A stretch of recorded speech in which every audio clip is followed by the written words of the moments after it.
Ya, saya Aditya Nicholas Bertoro Salino, umur saya 16 tahun. Saya kelas 11 pedalangan dari SMK Negeri 1 Kasihan Bantul.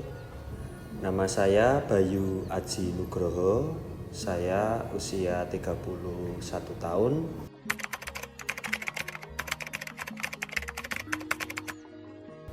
Awal mula saya tertarik terhadap seni pedalangan ketika saya masih kecil. Di daerah tempat tinggal saya dulu sangat sering ditampilkan pementasan wayang kulit, dan ketika pementasan wayang kulit itu digelar, pasti banyak penonton yang sangat antusias untuk melihatnya. Oleh karena itu, saya menjadi tertarik untuk terjun dan masuk ke dalam dunia seni, khususnya seni pedalangan. Saya mulai tertarik mendalang sejak jenjang SMK. Saat itu saya masuk di SMK Negeri 1 Kasihan Bantul atau disebut dengan SMKI Yogyakarta atau biasa disebut Sekolah Menengah Karawitan Indonesia.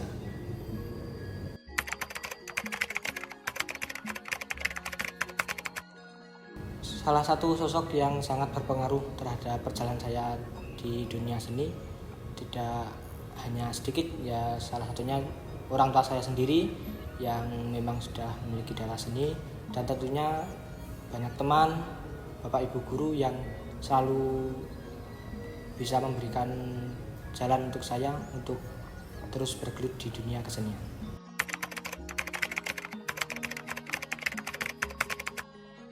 Ya tentu saja, untuk menjadi seorang dalang banyak yang harus disiapkan, oleh itu dari segi pengetahuan ataupun keterampilan. Oleh maka dari itu, menurut saya yang paling berat adalah mempersiapkan segala kebutuhan yang dibutuhkan untuk menjadi seorang dalang.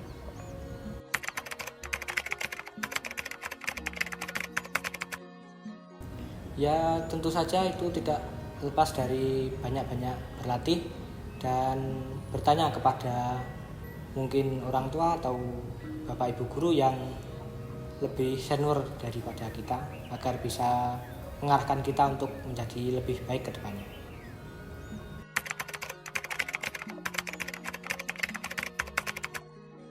Ya untuk menurut saya sendiri,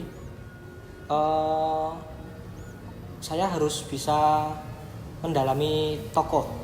Semisal saya memerankan tokoh yang baik, halus, ya saya harus bisa merasakan menjadi sosok yang halus, baik, dan lemah lembut. Maupun juga ketika saya memerankan tokoh yang kasar dan antagonis, saya harus bisa menjiwai. Saya harus bisa merasa bahwa saya ini adalah tokoh jahat dalam alur cerita ini.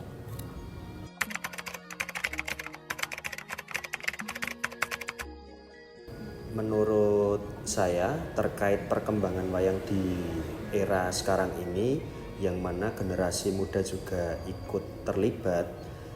Di sini memang ada istilah seni itu sama dengan nuteng zaman kelakone atau berjalan beriringan dengan zaman. Jadi tidak terlalu artinya tidak terlalu statis, di sini fleksibel, yang mana dengan sentuhan-sentuhan teknologi kita sebagai generasi muda harus bisa menyesuaikan dan memanfaatkan perkembangan teknologi tersebut dengan perkembangan seni.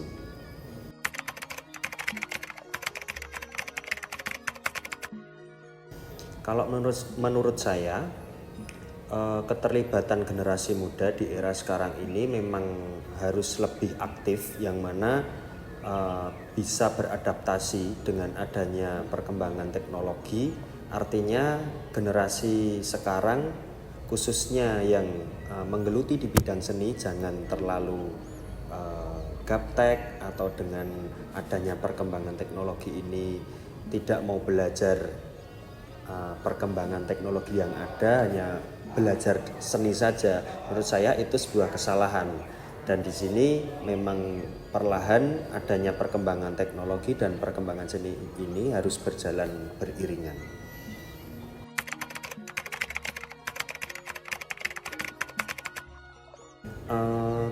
Terkait perkembangan wayang di era sekarang ataupun era yang selanjutnya, kalau saya sudah optimis bahwasanya wayang tidak akan punah, karena ini juga sudah terbukti di munculnya wayang 3000 tahun yang lalu sampai sekarang wayang masih eksis dengan keperluan-keperluan di negara ini. Misal wayang ditumpangi dengan politik, wayang ditumpangi dengan keadaan-keadaan sosial yang mana di situ wayang tetap hadir, dan wayang fleksibel, bisa disaksikan oleh masyarakat menengah ke bawah ataupun kalangan-kalangan elit. Wayang masih tetap bisa beradaptasi, dan di sini yang saya jadikan motivasi saya untuk generasi muda, bahwasanya wayang memang harus bertahan dan berkembang.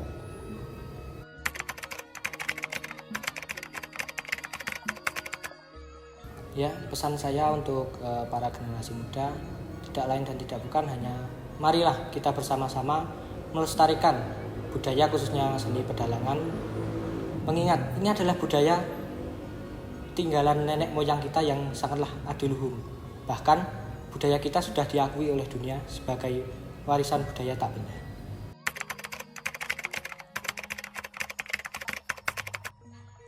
Ya, tentu saja diadakannya pementasan wayang kulit tidak luput dari adanya peminat. Saya harap generasi muda di era modern ini semakin banyak yang meminati, bahkan bila pun ada generasi muda saat ini ikut menjadi pemain atau pelaku seni di dalam budaya kita, khususnya pedalangan Yogyakarta.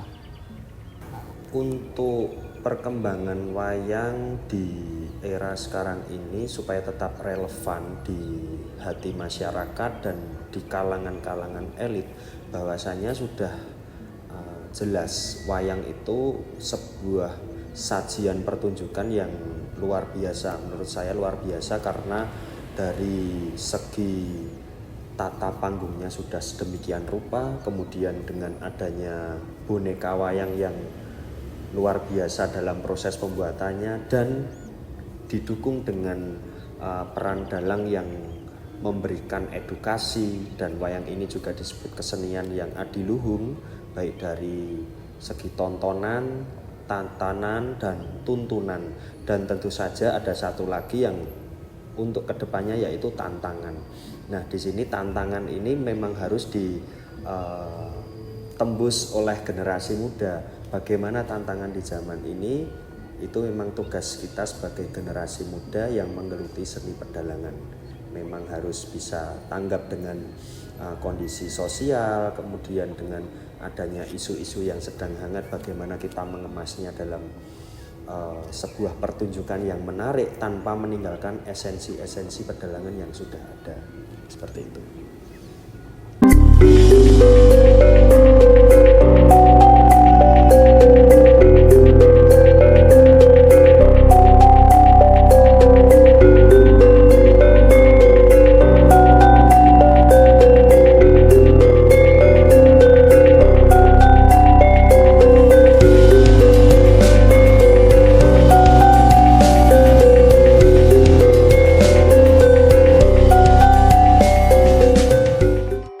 Kalau ya mungkin saya jawab sekarang. Kalau tempat ini itu sebenarnya kita masih bagian dari keraton. Jadi untuk mengawali tempat ini itu memang support dari keraton. Tetapi untuk kelangsungannya kita mandiri. Karena sejak 2004 itu wayang sudah dilindungi oleh UNESCO. Biar nggak diambil tetangga lagi. Makanya divisi kita ini untuk mengeksploitasi tentang wayang, karena kita sudah tidak takut lagi hak wayang itu akan diambil orang lain, karena kita memang mempunyai arti wayang, ilmu-ilmu di dalam wayang itu kita sudah mengetahuinya, makanya kita impose semenjak 2004 itu. Kalau pembuatan wayang, mungkin sebelum saya mengarah ke pembuatan wayang, historinya dulu. Kenapa di sini di lingkungan ini banyak pengrajin wayang? Karena sebenarnya awal muasal pembuatan wayang itu di daerah dekat keraton ini. Karena memang wayang itu tercipta itu sebelum agama masuk, sudah lama. Jadi ini turun temurun dari nenek moyang kita. Ini dari kakek, dari buyut kakek, yang setahu saya dari buyut kakek sampai bapak saya. Jadi kita hanya meneruskan budaya ini. Terus wayang itu, kalau prosesnya wayang itu adalah setiap pembuatan wayang, sebenarnya standarnya wayang itu kan macam-macam. Tergantung kalau yang standar figuran biasa yang seperti yang ada di galeri ini, itu satu figur itu mencapai sekitar 1 minggu pembuatannya. 3 hari pembuatan ukiran, 4 hari pewarnaan bolak-balik. Karena di wayang itu kan diwarnai. Bukan kulit sapi ya, kalau untuk wayang itu sebenarnya standarnya itu memakai kulit kerbau. Dulu kita memakainya kulit kerbau air, bukan kerbau untuk yang membajak, yang membantu petani bukan. Kerbaunya itu jenisnya kerbau air. Jadi yang biasa tinggal di dalam rawa sungai atau danau. Nah, berhubung di Jawa ini sudah populasinya udah habis, kita ambilnya itu dari Sulawesi. Bahannya itu dari Sulawesi. Jadi di sini itu memang autentik, original pembuatan wayang sesuai dengan teknik tradisional. Ya mungkin kalau di pengrajin lain mungkin kita akan menemukan yang kulit dari bahan sapi atau dari kambing, itu masih ada. Tapi kalau sebenarnya yang dipakai untuk perform itu kita dari kulit kerbau. Ya kalau kulit kerbau itu, kalau standarnya kita hanya bisa kita bagi-bagi, karena dalam satu tubuh kerbau itu kan dalam pembuatan kulit nggak bisa rata semua ukurannya. Jadi yang tipis kita gunakan untuk wayang-wayang kecil, yang besar baru kita gunakan untuk yang tebal, baru kita bisa gunakan untuk yang standar. Yang lebih tebal lagi akan kita gunakan untuk pembuatan figur yang lebih gede-gede. Misalnya ada Bima, terus yang tinggi-tinggi. Ya seminggu. Nanti kalau ada yang figur lebih besar atau custom, ada yang mengendaki lebih besar ukurannya, ya kita mungkin lebih saja. Contohnya kita ada gunungan itu juga standar. Gunungan itu kita bikin itu sebenarnya ukuran standar, tetapi kita membikinnya bisa 1,5 bulan. Bukan seleksi ya, kalau kulit 1 lembar kita kasih komposisi tempat di mana ini membuat figur. Karena ada yang tebal, kita gunakan figur ini. Bukan seleksi. Kalau seleksi kan di sana sudah datang seperti itu, kita nggak bisa memilih. Karena tubuh kerbau kan 1 lembar itu ada yang tipis, ada yang pertama, karena sudah dilindungi UNESCO, itu motivasi utama kita. Karena dengan begitu kita membangkitkan lagi budaya yang sudah hampir tertinggal. Karena sebelum ada wayang galeri ataupun kesenian seperti wayang ini meluas lagi, itu pengrajin sudah banyak yang vakum lah, tidak produksi. Makanya dengan adanya ini kan kayak kita membantu pengrajin-pengrajinnya.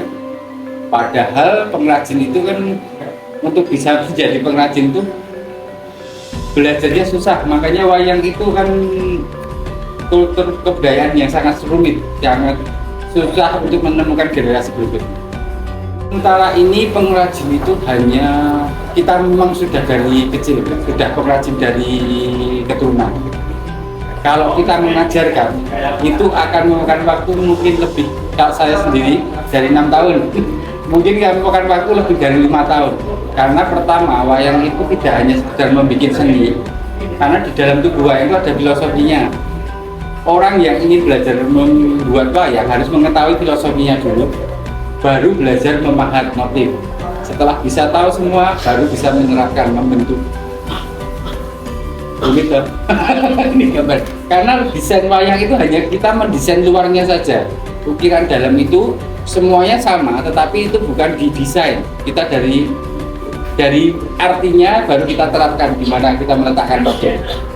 Tantangan terbesar sedikitnya ya mungkin sekarang regenerasinya susah. Karena memang pembelajaran wayang, pembuatan wayang itu lama, membutuhkan waktu lama, mungkin lebih dari 5 tahun lah. Ya bisa mencapai semua figur itu mungkin lebih dari 5 tahun. Terus yang kedua itu banyaknya galeri yang tidak sesuai pakemnya. Itu berpengaruh, akhirnya orang tidak minat lagi dengan wayang. Oh, hanya sekedar kulit diwarnai jadi bentuk wayang. Kalau sekarang kan seperti itu. Sebenarnya di wayang itu kan harusnya ada filosofinya. Dan kebetulan memang hanya di sini yang menerangkan tentang filosofinya. Kalau di galeri kan hanya fokus profit oriented. Kalau di sini kita lebih fokus ke explanation. Iya, benar. Jadi melihatnya hanya ke arah gitu. Padahal nilai seni itu kan dari artinya. Kalau harapan kita itu adanya regenerasi, memasyarakatkan budaya wayang ini. Jadi diharapkan semua pengrajin tetap akan mengeluarkan ilmunya, menurunkan ilmunya. Itu aja udah bagi kita sudah cukup, karena pengalaman saya juga hanya diturunkan. Kalau nggak ada keturunan seperti itu, regenerasi susah. Kalau orang newcomer datang untuk diajarkan, tidak akan bertahan lama. Dia hanya sekedar tahu bentuknya aja, sudah merasa jago membuat wayang. Saya aja sampai sekarang ini baru pewarnaan, belum bisa untuk pemahatan. Padahal saya belajar pengukiran juga. Ya contoh-contoh kecil banyak saya bikin sampel kayak yang merah itu, terus yang kecil-kecil itu saya bikinan.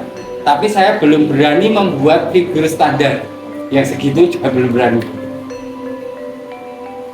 Kalau itu masih berani saya paham, tapi kalau yang ukuran standar gitu saya belum berani.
Wayang itu udah ada lama sebelum ada Sunan Kalijogo dan sebagainya.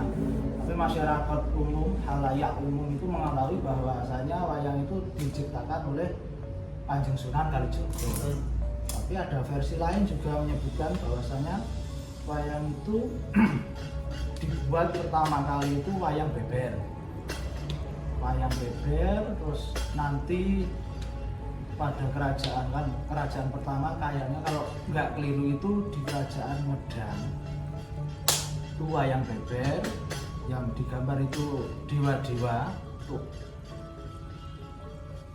memenuhi religi persembahan dan lain-lainnya. Terus ada nanti wayang beber itu terus diceritakan, terus ada dari lontar, daun lontar itu digambar seperti wayang itu, tapi seperti relief-relief di candi itu gambarannya, perkembangan terus dibuatlah wayang, tapi belum ada tanganannya. Jadi tangannya paten gini, nggak bisa gerak.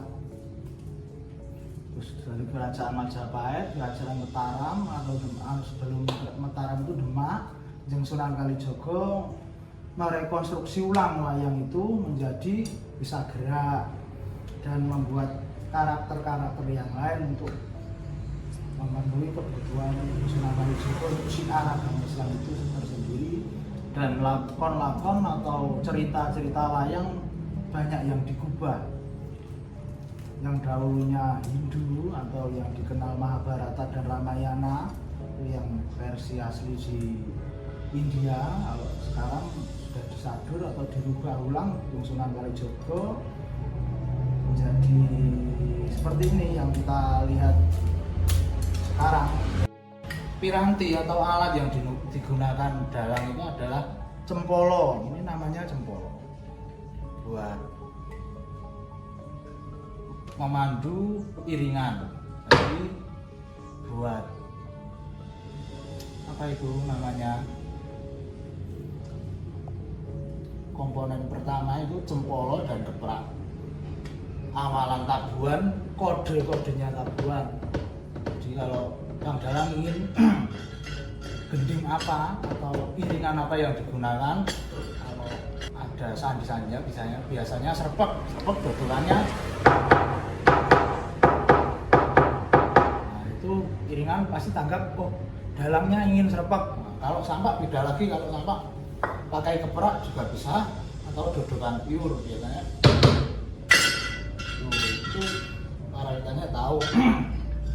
Ini kalau ini keprak, sebenarnya keprak itu racikannya kalau mengetahui tentang gaya, di pedalaman ada beberapa gaya, itu gaya Yogyakarta, dan gaya Surakarta, gaya Jawa Timur, dan Jawa Barat. Kalau di pondok-pondok ada banyak sekali. Kalau Surakarta sudah bercabang banyak sekali. Gaya Klatenan tersendiri, gaya Surakarta tersendiri, gaya Keraton tersendiri, gaya Puro Pakualaman, Puro Mangkunegaran sendiri, Padesan juga sendiri, Kedung Banteng pun ada gayanya, Sragen. Ini sebenarnya kalau Surakarta tersendiri, keprak itu ada 4 umumnya pada umumnya, tapi tergantung sang dalang juga. Ini adanya 3 karena ya, tadi untuk mengatur tempo atau iringan itu tersendiri. Jadi kalau layanya atau iramanya sesat cepat, itu juga kepraknya semakin cepat. Kalau temponya lambat, itu kepraknya biasanya juga lambat. Gitu. Atau untuk pertanda suwuk juga bisa. Suwuk atau iringan berhenti memakai keprak dan dodok, layang dan gamelan. Itu pirantinya dalang. Nah, tokoh atau karakter dari layang secara singkat ini Anoman. Anoman karakternya baik, jujur, bijaksana, suka menolong. Pada dasarnya itu. Nah, kalau Kayon, karakter Kayon ini sebenarnya nama aslinya Kayon, tapi kalau orang awam itu menyebutnya gunungan. Jadi sebenarnya ini Kayon. Kayon dari arti kayun, kayun itu hati. Jadi gimana kok konsepnya kayak gini, itu kan kalau dibalik ini menjadi hati. Itu sudah patennya wayang ini. Kayon itu ada di tengah buat awalan. Terus tokoh ini tokoh Sabrang, bisa Seramban. Apa toh yang dinamakan Seramban itu? Seramban itu buat tokoh pinjaman. Jadi semua tokoh itu tidak diwayangkan oleh para empu terdahulu. Ada tokoh yang harusnya pinjam. Ini contohnya ini Ratu Sabrang. Nah, nanti kalau bab nama atau julukan itu tergantung sang dalang. Ini mau dinamakan siapa itu sang dalang. Dari negara apa, terus dijadikan tokoh apa itu sang dalang. Karakter-karakter bantu, tapi juga ada andil di lakon atau alur cerita dalangan. itu ini tentang karakter-karakter. Belajar mendalang itu sebenarnya mudah sekali kalau kita mengetahui teknik mendalang. Kalau teknik memegang wayang, ada yang nyempurit gini, ini namanya nyempurit. Terus ini tengah-tengah, terus ini jagal atau ngepok. Nah, untuk diperuntukannya memegang gapit nyempurit gini itu biasanya seperti kayon. Kayon ini megangnya nyempurit gini atau muncul buat apa itu biar luas sang dalang memainkan sebuah kayon ini atau gunungan. Kalau seperti tengah-tengah ini buat siapa saja, tokoh-tokoh kecil atau ya itu fleksibel ya untuk memegang wayang ini, bisa jagal atau ngepok gini ya. Untuk ngepok itu biasanya diperuntukkan wayang-wayang kecil atau wayang-wayang besar buat menghidupkan, kan bisa ditekuk-tekuk gini, untuk berjalan gini juga bisa lebih grek. Nah, kalau sudah mengetahui grek atau kedet wayang, dimana letak kedetnya wayang, jadi wayang itu berbobot walaupun kecil tapi tokohnya ini berbobot, grek kedere wayang diperuntukkan untuk hidup wayang itu. Itu dengan mudah biasanya yang mulai belajar mendalang itu belajar tik-tik atau gini, tik-tik, terus belakang juga, nanti terus diputar. Kalau jatuh, nah itu dibetulkannya gini, tidak boleh digedruknya ditaruh di lantai begini, tidak boleh. Gini, untuk meluaskan jari-jari itu begini. Nah, udah bisa gini juga.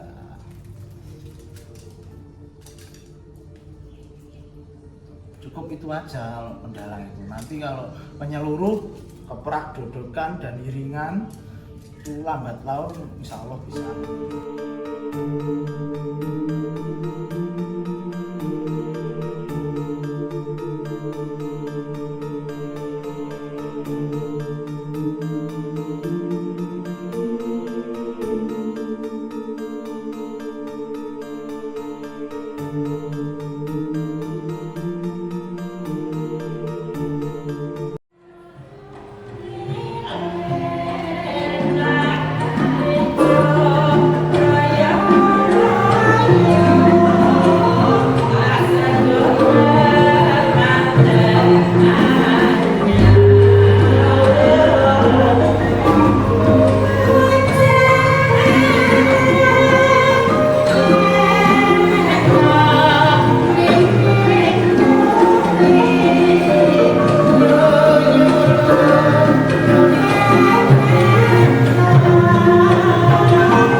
Aku